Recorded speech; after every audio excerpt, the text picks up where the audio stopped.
Hello my dear student, good morning to all of you. I am Vivek Kumar. Welcome to my excellent college row. तो फिर से आज लेकर आ गए हैं दूसरा चैप्टर जिसका नाम है पद, जिसके लेखक हैं सूरदास. ये हिंदी जो है 12th क्लास के लिए स्पेशल बनाया जा रहा है. तो देखिएगा सूरदास के बारे में पहले उनकी परिचय के बारे में जानेंगे कि कौन थे सूरदास, उनका जन्म कब हुआ, कहाँ हुआ, शिक्षा किस प्रकार से प्राप्त किए, उनके गुरु जी का क्या नाम था. तो देखिए शुरुआत करते हैं. लिखा हुआ है जन्म हुआ है 1478 ईस्वी में. ये अनुमानित है, यानी कि अनुमान के आधार पर बताया जाता है कि सूरदास का जन्म 1478 ईस्वी में हुआ है. निधन ये जो 1583 में हुआ है, ये अनुमानित नहीं है बल्कि सही है. जन्म स्थान, जन्म कहाँ हुआ था? दिल्ली के निकट सिंही नामक गांव में. दिल्ली में एक गांव है जिसका नाम है सिंही. देखिए निवास स्थान, ये कहाँ कहाँ रहते थे? ब्रज क्षेत्र में कर्मशा, यानी कि कर्मशा जो होता है कुछ समय तक के लिए ब्रज क्षेत्र में रहते थे, गांव घाट में रहते थे, वृंदावन में रहते थे एवं पारसेली ग्राम में रहते थे. आगे देखिए शिक्षा, किस प्रकार से शिक्षा उन्होंने प्राप्त किया है और किनसे किया है? स्वाध्याय द्वारा, यानी कि खुद से पढ़े हैं, ज्ञान अर्जन किए हैं, काव्य, उसके बाद देखिए काव्य रचना किए हैं एवं संगीत का विशाद ज्ञान, विशाल लोक ज्ञान है, यानी कि संगीत में इनको पूरी भरपूर मात्रा में ज्ञान था. आगे देखिए लिखा हुआ है अभिरुचि, यानी किस किस चीजों में इन्हें रुचि थी, कहाँ कहाँ जाने की रुचि थी? पर्यटन यानी घूमने में, सत्संग करने में, कृष्ण की भक्ति करने में एवं वैराग्य में. वैराग्य मतलब होता है घर को छोड़कर चले जाना. और देखिए दीक्षा गुरु, यानी कि इन्हें दीक्षा कौन दिया? अभी शिक्षा गुरु कहा जाता है लेकिन उस समय दीक्षा गुरु थे. दीक्षा गुरु महाप्रभु वल्लभाचार्य जी के ये शिष्य थे. कौन? सूरदास थे. देखिए दीक्षा काल, यानी कि उस समय काल क्या था? ये 1509 ईस्वी से लेकर के 10 ईस्वी, ये भी अनुमान के अनुसार बताया जाता है. विशेष में क्या थे, कैसे थे? तो जन्म से अंधे और मृदुल और विनम्र भाव से थे. जन्म से सूरदास कैसे थे? तो अंधे थे. उनकी कृतियां क्या क्या है, वो कौन कौन सी काव्य को रचना किए हैं? प्रमुख रूप से है सूरसागर, साहित्य लहरी, सूरसारावली आदि. अब देखिएगा प्रथम पद में जो है, इस सूरदास के प्रथम पद में किस तरह से वर्णन किया गया है, क्या बताया गया है? तो देखिएगा प्रथम पद में जो बताया गया है, श्री कृष्ण को, श्री श्याम को किस तरह से जगाया जाए और किस तरह से इन्हें बताया जाए. देखिए लिखा हुआ है जागिए ब्रजराज कुंवर कांवल कुसुम फूले, यानी जागिए ब्रज के राजकुमार. कुंवर, कांवल का अर्थ होता है, ये कांवल का अर्थ होता है गुलाब, गुलाब का फूल, जिस कमल का फूल होता है. और कुसुम फूल मतलब कुसुम का जो फूल है वो अपनी पंखुड़ियों को खिल गए हैं. यानी जागिए हे ब्रजराज, हे श्री कृष्ण, हे राजकुमार, जागिए. कमल के फूल जो है अपनी पंखुड़ियों को फैला दिए हैं. आगे देखिए लिखा हुआ है कुमुद वृंद संकुचित भये भृंग लता भूले, यानी कि कुमुद का जो फूल होता है वो रात में उगता है, उसका जो संबंध है वो चंद्रमा से बताया गया है. कुमुद का फूल जो है अपनी पंखुड़ियों को समेट लिया है. हे श्री कृष्ण, भौरे भी लताएं में जाकर के छुपने लगे हैं. तुम चुर खग रोर सुनहु बोलत बनराई. तुमचुर का अर्थ होता है मुर्गा, खग का अर्थ होता है पक्षी, और रोर मतलब होता है कोलाहल, जिसको बोलते हैं शोर से आवाज करना. सुनहु मतलब सुनना, बोलत बनराई मतलब बन के जो पेड़ पौधे हैं.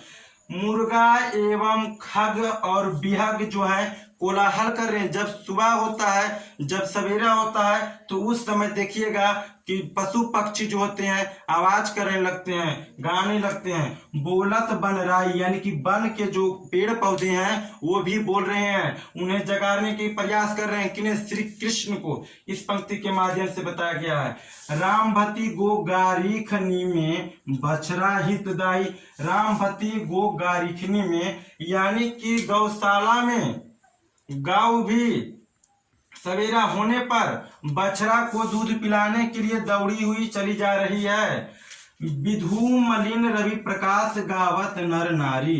विधु का अर्थ होता है चंद्रमा. चंद्रमा का भी जो प्रकाश है वो क्षीण हो गया है, यानी समाप्त हो गया है. और रवि का प्रकाश यानी सूर्य का प्रकाश जो है इस पृथ्वी पर पड़ने लगा है। सभी नर नारी जो है गोकुल के वो जो है भजन कीर्तन करने लगे हैं और गाने लगे हैं।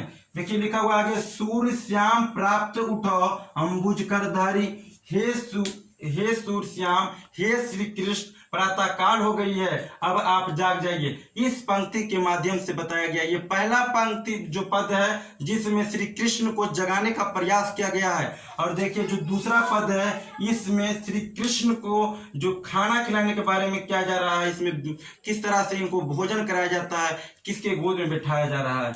देखिए लिखा हुआ, जीवत श्याम नंद की कन्या, यानी कि भोजन कराते हुए श्री कृष्ण को, श्री श्याम को नंद की पत्नी जो है यानी कि यशोदा के बारे में कहा गया है।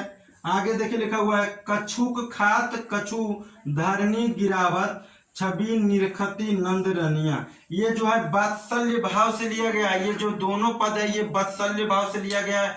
मथुरा की ये भाषा जो लिखी गई है, कछुक खात मतलब कुछ खाते हैं, कछुक धरनी गिरावत, और कुछ जो है पृथ्वी पर गिराते हैं, छवि निरखती नंद रनिया। ये सब छवि को देख करके श्री यशोदा माँ जो है बहुत ही खुश हो रहे हैं, बहुत ही अच्छे मन से।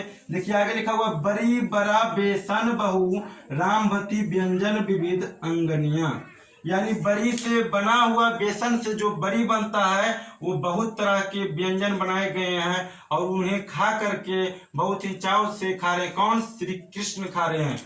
डारत खात लेत अपने कर रुचि मान दधी दुनिया, यानी डरते हुए खाते हैं और अपने हाथों से उस व्यंजन को उठाते हैं और खाते हैं। और देखिएगा दधी दोनिया, यानी दही जो होता है मिट्टी के बर्तन में यानी पात्र में जो रखा हुआ होता है उसे बहुत रुचि से खा रहे हैं। कौन? श्री कृष्ण खा रहे हैं। मिश्री दधी माखन मिश्री करी मुख नावत छवि धनिया, यानी मिश्री को दही में यानी कि दही में माखन मिला रहे हैं, मिश्री मिला रहे हैं और मुख में ना रहे हैं छवि धनिया। जब मुख में वो नाते हैं तो पूरे मुंह में जो होता है चित्र बन जाता है, यानी कि लग जाता है, जूठा जिसको बोलते हैं जूठन, वो लग जाते हैं किसके? श्री कृष्ण के मुंह में, और वो बहुत चाव तरीके से खा रहे हैं। आपुन खात नंद मुख नावत, यानी कि खुद भी खा रहे हैं और नंद यानी कि अपने पिता के मुख में भी वो डाल रहे हैं। सो छवि कहत न बनिया, यानी कि खुद भी श्री कृष्ण माखन को खा रहे हैं और नंद बाबा को भी खिला रहे हैं। ऐसा छवि जो है बहुत ही अच्छा बन रहा है। जो रस नंद जसोदा बिलसत सो नहीं तीहू भुवनिया, यानी जो रस प्राप्त हो रहा है, जो खुशी प्राप्त हो रही है श्री यशोदा माँ को, वो तो तीनों लोक में भी किसी को प्राप्त नहीं हो सकता। ऐसा छवि बन रहा है कि लगता है कि श्री कृष्ण जो है विष्णु के अवतार साक्षात दर्शन दे चुके हैं। आगे देखिए वही पंक्ति कुछ यहाँ पर लिखा गया, भोजन करी नंद अचमन लिनो मांगत सूर जुठनिया, यानी भोजन करने के बाद जो है नंद से आचमन कर रहे हैं यानी याचना कर रहे हैं सूरदास की माँ कि थोड़ा सा भी जूठा छोड़ दीजिए, मैं भी इसे खाने के लिए तैयार हूँ। इस पंक्ति में जो कहा गया है ये सूरदास जो थे, जो भी देखे हैं प्रथम पद में और दूसरा पद में जो दिखाया गया है ये सब सपना था। किसका सपना था? सूरदास। ये सूरदास उस समय श्री कृष्ण के सामने नहीं देखे थे बल्कि अपने सपनों में ये सब देखे थे और उसके बारे में वर्णन किए थे। सो गाइज आप लोग को वीडियो ये अच्छा लगा होगा तो मेरे चैनल को लाइक कीजिए, शेयर कीजिए, सब्सक्राइब कीजिए और कमेंट करके बताइए कि ये पद चैप्टर आप लोग को कैसा लगा।